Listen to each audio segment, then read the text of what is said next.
Bonjour, bienvenue au Paradis sur Terre. Je suis Gabriel et je veux parler d'un de mes sujets préférés, qui est le pardon, et qui tourne autour de l'amour, parce que il faut aimer pour pardonner. Et là, je sais pas si cette vidéo-là va pouvoir être mise en ligne parce que là j'ai des problèmes avec ma caméra et elle décide d'arrêter pour rien. On va voir. Le but de cette vidéo-là va être de vous faire réaliser que de pardonner est intelligent et est la chose la plus intelligente à faire. Et même que, pas juste la chose la plus intelligente à faire, est intelligent, point. Est comme ce qui est intelligent à faire que de pardonner. Et la raison pour laquelle le pardon est quelque chose qui est parfois refusé, ou quelque chose que parfois les gens considèrent que ce n'est pas la chose à faire, comme s'il y aurait des moments où c'est que on ne devrait pas pardonner, ou bien que quelque chose était impardonnable, ou bien que quelque chose que l'idée de pardonner était pas une bonne idée, et qu'on ne devrait pas pardonner ça. C'est à cause qu'on n'a pas une bonne vision de ce qu'est le pardon. Et lorsque je ne comprends pas qu'est-ce que est le pardon, je peux me faire une idée du pardon qui n'est pas vraiment ce que c'est, ok? Qui, mettons, est si je te pardonne, je dénie ce que t'as fait, je prétends que c'est correct qu'est-ce que t'as fait, et tu es pardonné. Tu es pardonné, donc j'oublie que t'as fait quelque chose de vraiment désagréable, de vraiment détrimentaire. Et je fais comme si c'était pas arrivé, t'es pardonné. Ça, ce n'est pas le pardon. Et c'est la raison aussi pour laquelle les gens hésitent à pardonner des gens. On ne devrait pas hésiter à pardonner. Jamais. Ça ne fait pas de sens que d'hésiter. Lorsqu'on hésite, c'est parce qu'on s'imagine que c'est une décision que de pardonner. Je décide si je te pardonne ou je ne te pardonne pas. Mais le réel pardon n'est pas une décision. Je ne décide pas si je te pardonne. Le pardon, de mon expérience, est quelque chose qui se produit malgré moi. Ok? Le pardon se produit malgré moi.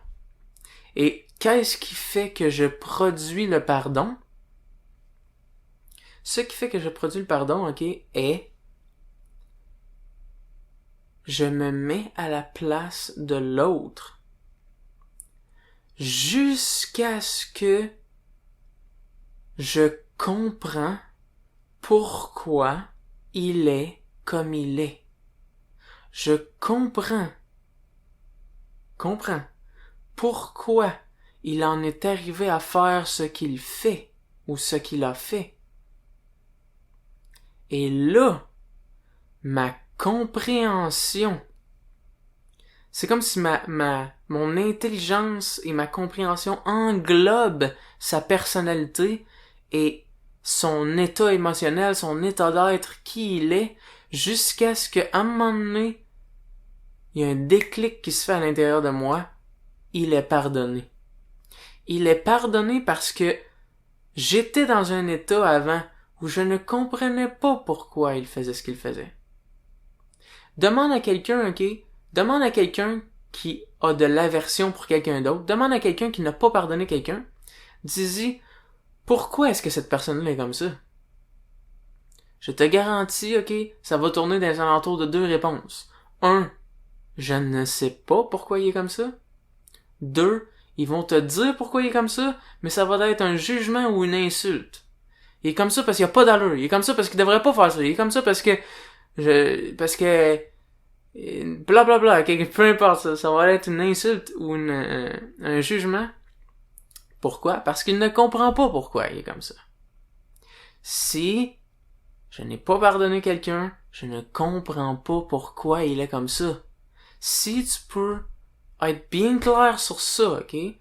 Lorsque je n'ai pas pardonné quelqu'un, je ne le comprends pas. Si tu comprends ça, là, tu sais pourquoi le pardon est la chose la plus intelligente à faire. Parce que ça signifie que tu comprends pas. Comment pourrais-tu désirer continuer à ne pas comprendre? Comment pourrais-tu considérer que la chose la plus intelligente à faire est de perpétuer le fait que tu comprends pas? C'est insensé. Complètement insensé. La chose intelligente à faire est comprendre. Comprendre est l'intelligence. Et l'intelligence mène au pardon. Parce que comprendre, c'est pas juste quelque chose de sec. C'est pas juste comme des algorithmes. C'est pas juste comme comprendre une formule mathématique. Lorsque vient le temps des relations, comprendre a un lien avec les émotions et a un lien avec le cœur. Je comprends son état d'être. Parce que je me mets à sa place, au point où je vois ce qu'il a eu à vivre et ce qu'il vit, la souffrance qu'il vit, le mal-être qu'il vit, qui l'a mené à un état d'être qui l'a poussé à faire ce genre d'action-là. Et au moment où vraiment je comprends, comment pourrais-je y en vouloir? Je ne peux pas y en vouloir. Parce que je le comprends. Et donc, si mettons tu te poses la question, comment est-ce que je peux pardonner cette personne-là? Ok, Gab, tu me dis que la chose la plus intelligente à faire, c'est de pardonner. Je commence à voir que c'est vers là qu'on se dirige, qu'effectivement, tu sais, si je le comprends pas, faudrait que je le comprenne. Qu'est-ce que je fais? Premièrement, ok, enlève-toi de la tête que tu dois le pardonner. Ok? La chose à savoir est, tu vas arriver à un moment donné au pardon, et ça va se produire malgré toi. Ton énergie devrait être investie, non pas dans tenter de le pardonner. Ton énergie devrait être investie dans ressentir sa présence. Et lorsque tu ressens sa présence, là, lorsque tu contemples qui il est, il y a des aspects. Premièrement, ok, son comportement, son attitude va avoir quelque chose qui t'énerve un peu. Il y a quelque chose qui te repousse. Dans son attitude, c'est de contempler cette attitude-là et de tenter de la comprendre. Mais tenter de la comprendre, c'est aussi de tenter de t'ouvrir à cette personne-là. Parce que il faut s'ouvrir pour la comprendre. Parce que si on est fermé, c'est de dire je refuse d'aller là, je refuse de tenter de comprendre quoi que ce soit parce que je ne t'aime pas. Et donc il y a comme une barrière à l'intérieur de ton esprit par rapport à des aspects de sa personnalité ou des aspects de qui il est. Et donc, c'est de ouvrir dans ces régions-là et de dire, ok, je choisis d'être intéressé à cette personne-là plus qu'avant pour en arriver à discerner qu'est-ce qui a pu y arriver, qu'est-ce qui a pu arriver pour que il en arrive à ça. Et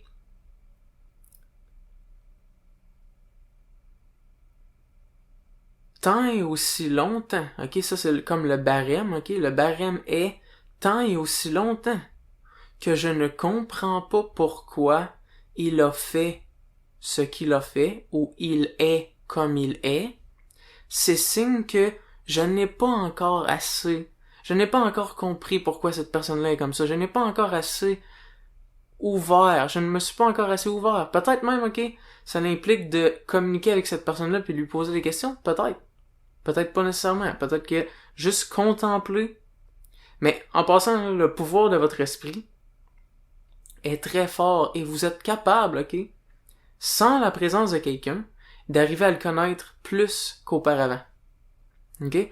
Juste en ressentant sa présence et en ressentant l'attitude qu'il avait au moment où vous l'avez rencontré, au moment où s'est produit des événements avec cette personne-là, peu importe. Juste en ressentant son attitude, votre esprit a le pouvoir d'utiliser cette mémoire-là et d'évoquer cette énergie-là qu'il incarnait, cette attitude-là, et d'arriver à la connaître plus profondément. Et sans même qu'il soit physiquement là, vous arrivez à mieux le connaître, et à mieux le connaître, et à mieux le connaître au travers de cette contemplation-là, jusqu'à ce que vous le connaissiez si bien que là, vous savez pourquoi il en est arrivé là. Et lorsque vous comprenez pourquoi il en est arrivé là, excusez, vous avez plus besoin de le pardonner, parce que il est pardonné malgré vous. À ce point-là, malgré vous, vous le pardonnez.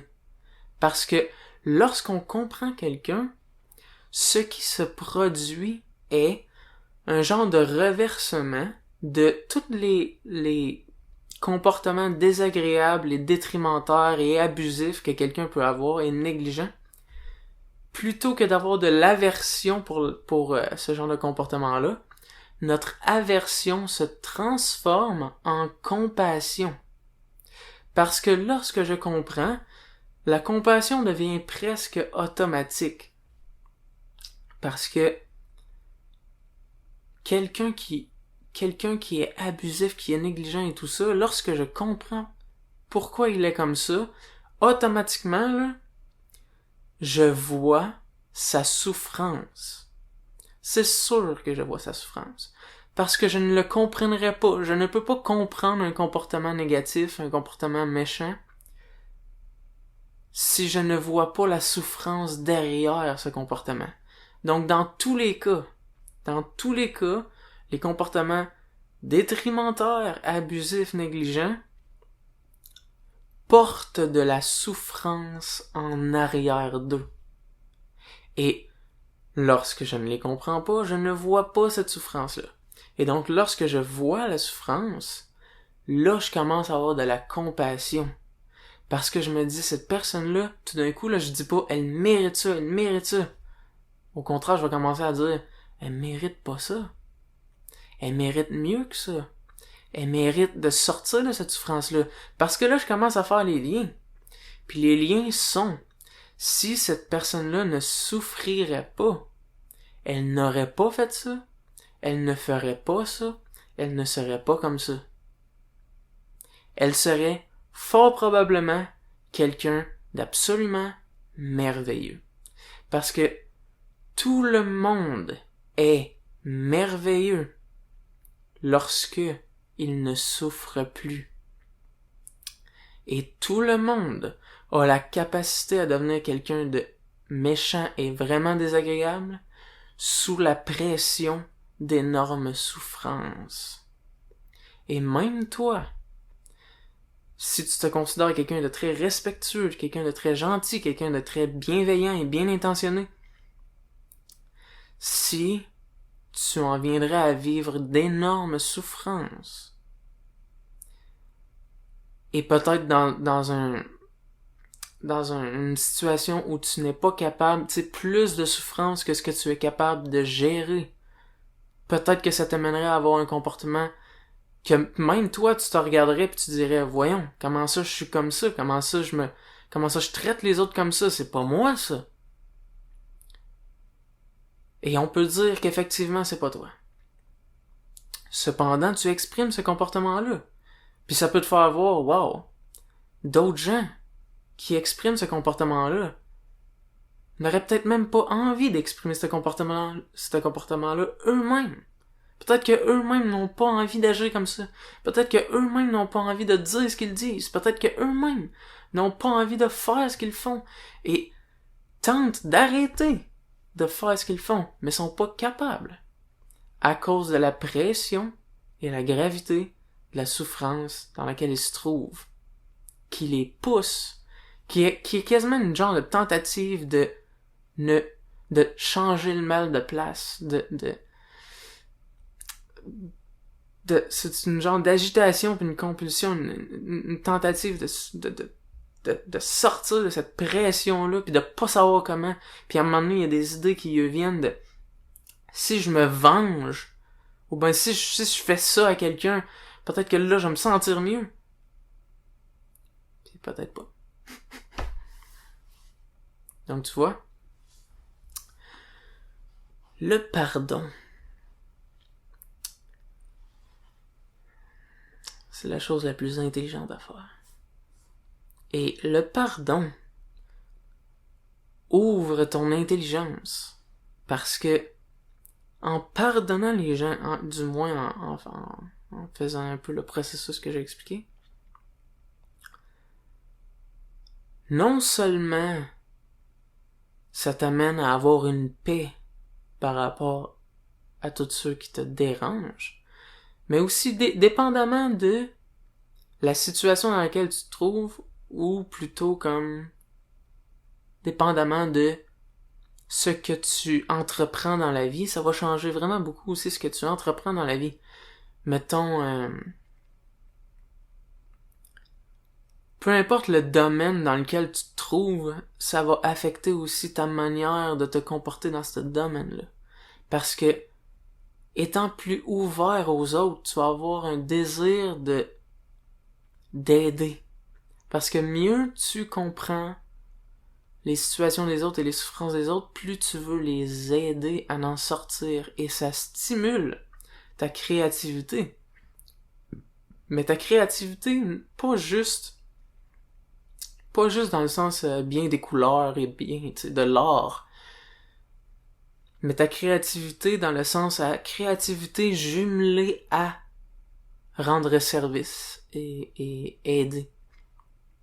Et comment est-ce qu'on peut aider les gens à sortir de ce genre de situation-là? Et ça va devenir, généralement, quelqu'un qui cultive le pardon et la compassion, ça devient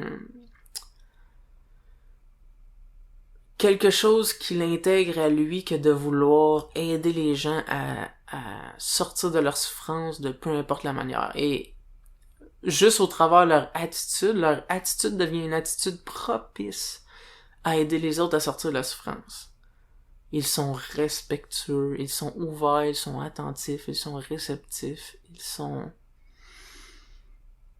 doux, ils sont forts. Et ils utilisent leurs mots généralement très précisément parce que ils voient que les mots qu'ils utilisent ont un impact sur celui avec lequel ils parlent. Ils voient que juste de dire certaines choses, des fois, ont le potentiel de transformer quelqu'un, d'aider quelqu'un. Puis ça, puisqu'ils le voient, leurs mots s'ajustent, leur communication s'ajuste automatiquement à la personne avec laquelle ils sont.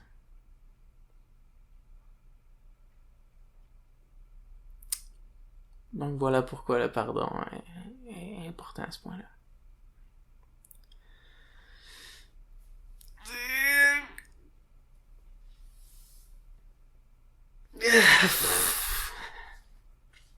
Alright.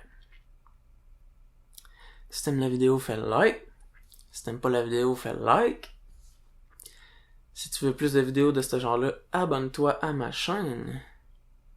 Et si tu as des questions ou des commentaires, n'hésite pas à les écrire dans le bas de la vidéo. Merci d'être là. À la prochaine. Ciao.